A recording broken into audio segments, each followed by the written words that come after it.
As pessoas não estão entendendo o que está acontecendo por falta de conhecimento. Foi aí que o socialismo se perdeu, por não entender o seguinte: o capitalismo não foi inventado por 3 banqueiros ingleses ou industriais ingleses querendo explorar ninguém. Foi assim. Você pega a história da moeda, a moeda já foi concha, já foi boi, já foi quantidade de cabra, foi sal, já foi inscrição com mergulhadores especializados, devia ser o fiscal naquela época, né? O cara mergulha, vai lá no fundo e marca numa pedra bem profunda para ninguém poder falsificar, só o mergulhador especializado, como se fosse o Banco Central da época. O cara mergulha, vai lá no fundo e marca um X aqui, ó, risca um cabrito do João e marca ele, manda ele para o Antônio.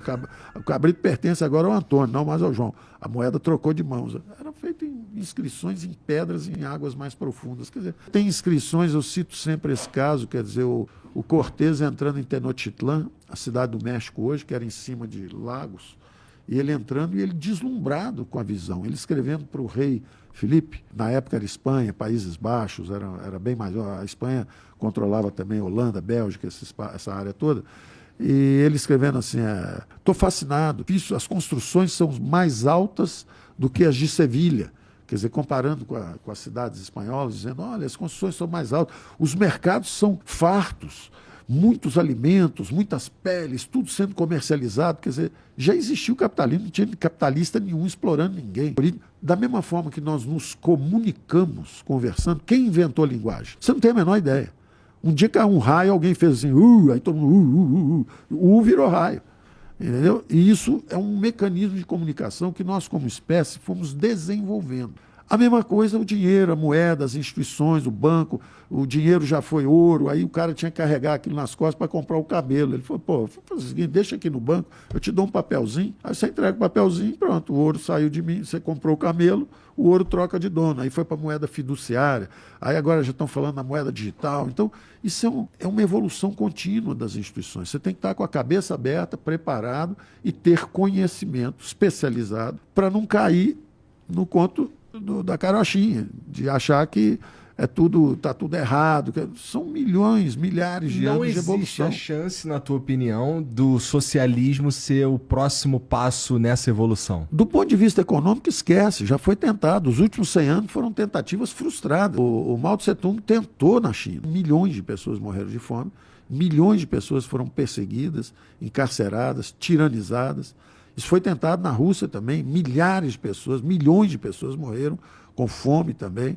E houve uma reação, a reação à internacional socialista foi o nacional-socialismo. Os trabalhadores do mundo inteiro, univos contra o capital. Aí os alemães falaram: trabalhadores, empresários, políticos, alemães, vamos lutar contra a internacional socialista. Virou a nacional socialista, nazismo, é o nacional socialismo. Então já houve isso. Isso tudo aqui que nós estamos conversando já aconteceu e o resultado a gente já conhece. Radicalizou, um falou assim: eu bato mais, o outro falou: então vamos ver quem bate mais. Quem é mais forte? Sou eu. E já aconteceu isso. Esse conflito já aconteceu. O desenlace foi que a União Soviética desmanchou e aí surgiu um primo jovem, mais forte ainda, que é a China agora, que está batendo no peito. Só que a China só cresceu quando virou capitalista. Então, você pode até ter um sistema totalitário, pode ser até que o mundo inteiro acabe num sistema totalitário, mas vai ser com uma economia de mercado cantando por baixo. Porque o chinês inventou a pólvora, inventou a pizza, desde o tempo do Marco Polo ele está negociando, não tinha aspirações de dominação externa. A China sempre tentou controlar pelo menos o seu próprio território e pronto, final. Ela, em vez de fazer exército, como a grande armada espanhola, para invadir a Inglaterra, ela fez uma muralha para não ser invadida. Então a China não tinha pretensões. Mas aí, de repente, começa, no mundo atual, uma disputa comercial entre Estados Unidos e China. Aí a geopolítica começa a funcionar, aí já vira agora uma guerra. A Ucrânia é invadida, a Rússia invade, aí a China cai para um lado, aí a Europa cai para o outro. São erros de geopolítica. Quando a União Soviética se esfacelou, o que a Europa devia ter feito era convidar a Rússia para entrar para a OTAN. Se ela entra ali, você absorveu o antigo inimigo que está enfraquecido. Bastava estender a mão. O Putin tinha medo do Bush e era admirador do Tony Blair. Então bastava estender a mão, ele entrava ali, ficavam 3 polos. Ficava a Europa forte, China, Estados Unidos e jogo que segue. Não fizeram isso. e começaram a construir bases mais próximas da Rússia. Chegou uma hora que a Rússia falou, agora quem manda aqui sou eu, e aí começa a escalada. Começa uma escalada por omissões, por erros, por equívocos de geopolítica aqui ou ali. E aí o pau começa a comer. O Brasil pegou o resquício disso no finalzinho lá do governo, e está pegando até agora, porque grãos começa a subir. É muito bom para exportação, valoriza a nossa safra, tudo isso, mas a verdade é que para o mundo não é bom. Você perguntar o que está acontecendo no mundo hoje... O que está acontecendo no mundo hoje? Vai ter que rearrumar o jogo todo. Porque antigamente, os últimos 30, 40 anos, a integração foi na base de eficiência. É mais fácil fazer um tênis Nike na China, porque a mão de obra está barata, bota uma fábrica americana na China.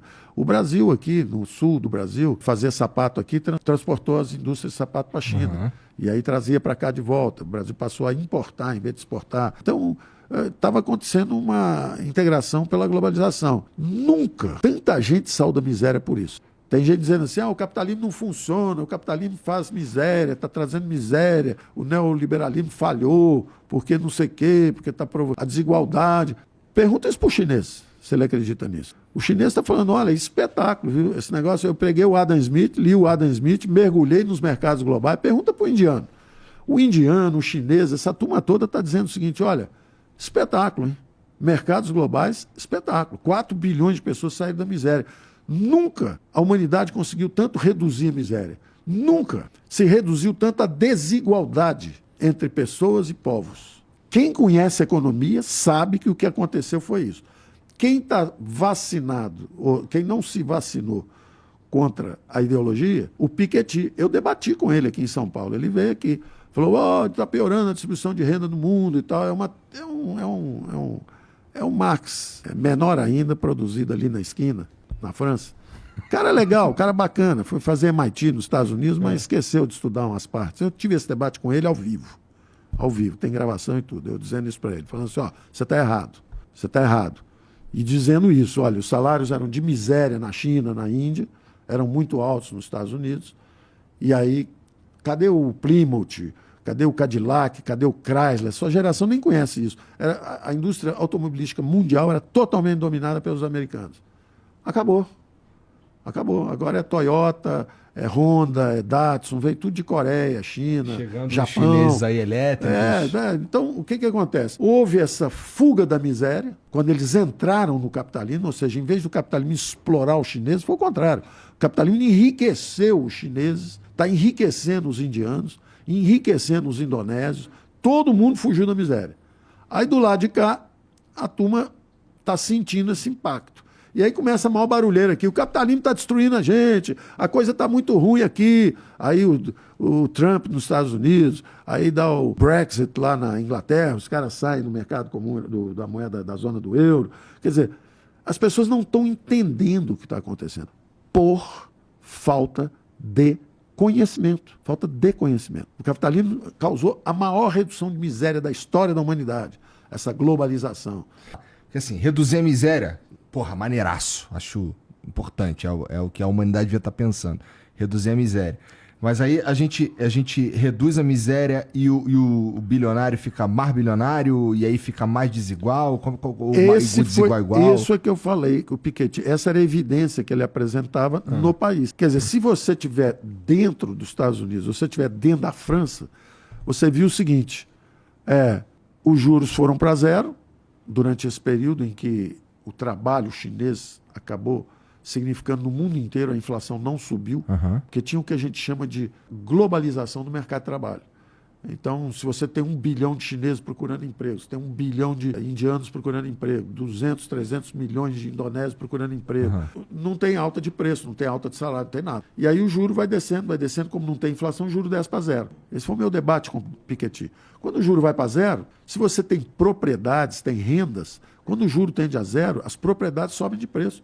A bolsa sobe muito de valor, os imóveis alugados sobem de valor. O Piketty está reclamando, eu sou professor e não consigo não consigo comprar um imóvel em Paris. Só agora com a venda do meu livro é que eu vou conseguir comprar. E eu estava explicando para ele, é simples.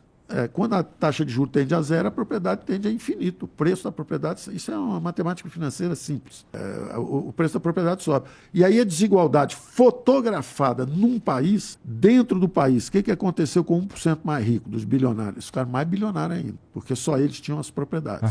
Então isso na França certamente aconteceu em alguma intensidade.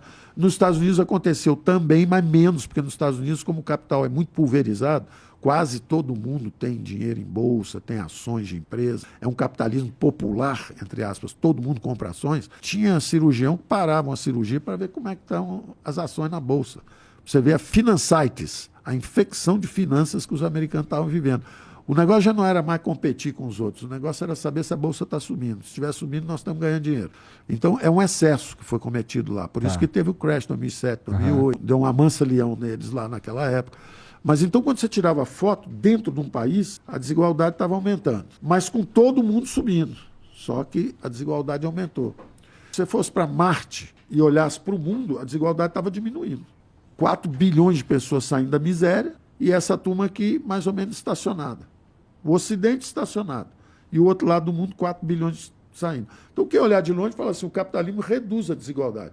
Agora, se você olhar aqui, que é a área que está sob estresse, que é a área que está perdendo a competição, ou seja, tirando o Vale do Silício, as grandes inovações, etc., os americanos estavam perdendo a competitividade na produção do aço, perdendo a competitividade na produção de automóvel, porque entraram os grandes competidores do outro lado. Então, aqui estava uma situação de estresse. Daí as escolhas, digamos assim, inusitadas. Vou votar num empresário, Trump. Vou votar num ministro da Fazenda, Macron. Vou sair da zona do euro, na Inglaterra. Quer dizer, o Ocidente em desconforto, porque tem um outro lado do mundo que está estudando mais, trabalhando mais, crescendo mais. Aí essa turma está chegando, está subindo, fugindo da miséria pelo capitalismo. E essa turma aqui, que é o capitalista já obeso, folgado, acomodado. Na época, a brincadeira é que o europeu trabalhava só 3 meses por ano, porque, entendeu? Bom, tinha uma opção de brincadeira que eu, como ministro hoje, não posso mais brincar de nada, entendeu? Não posso falar mais nada. Mas tu não é mais ministro, não, mas fala assim, ex-ministro diz que... Ah, é verdade. Entendeu? Então eu não posso mais brincar, acabou o humor. O país está sem humor. Ainda bem que existem os digitais aqui para deixar a gente ainda se divertindo um pouco. Mas então, o que acontece? Essa turma aqui, tirando a foto deles mesmo, eles estão vendo o seguinte, olha, não estão subindo os salários aqui, quem já tinha dinheiro e propriedade está ficando mais rico ainda. Agora que o juro subiu, algumas riquezas estão esfarinhando rapidamente. Quem tinha propriedade estava muito bem, agora já está sentindo o golpe. Tinha gente que criava uma criptomoeda e em 1 ano e pouquinho já estava rico.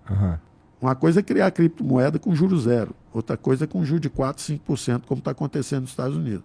Está acusando golpe. Várias linhas de atividade estão sofrendo impacto agora, porque agora os juros estão subindo e dizendo, olha, acabou aquele período de inflação zero. E eu chamava atenção para eles, eu dizia, o Brasil está à frente de vocês, nós já percebemos que está acontecendo um troço global. Vocês estão preocupados com o Brasil, que o Brasil vai cair muito? O Brasil vai cair menos que vocês. Vocês estão dizendo que o Brasil vai crescer pouco? O Brasil vai crescer mais que vocês. Então, é por aí.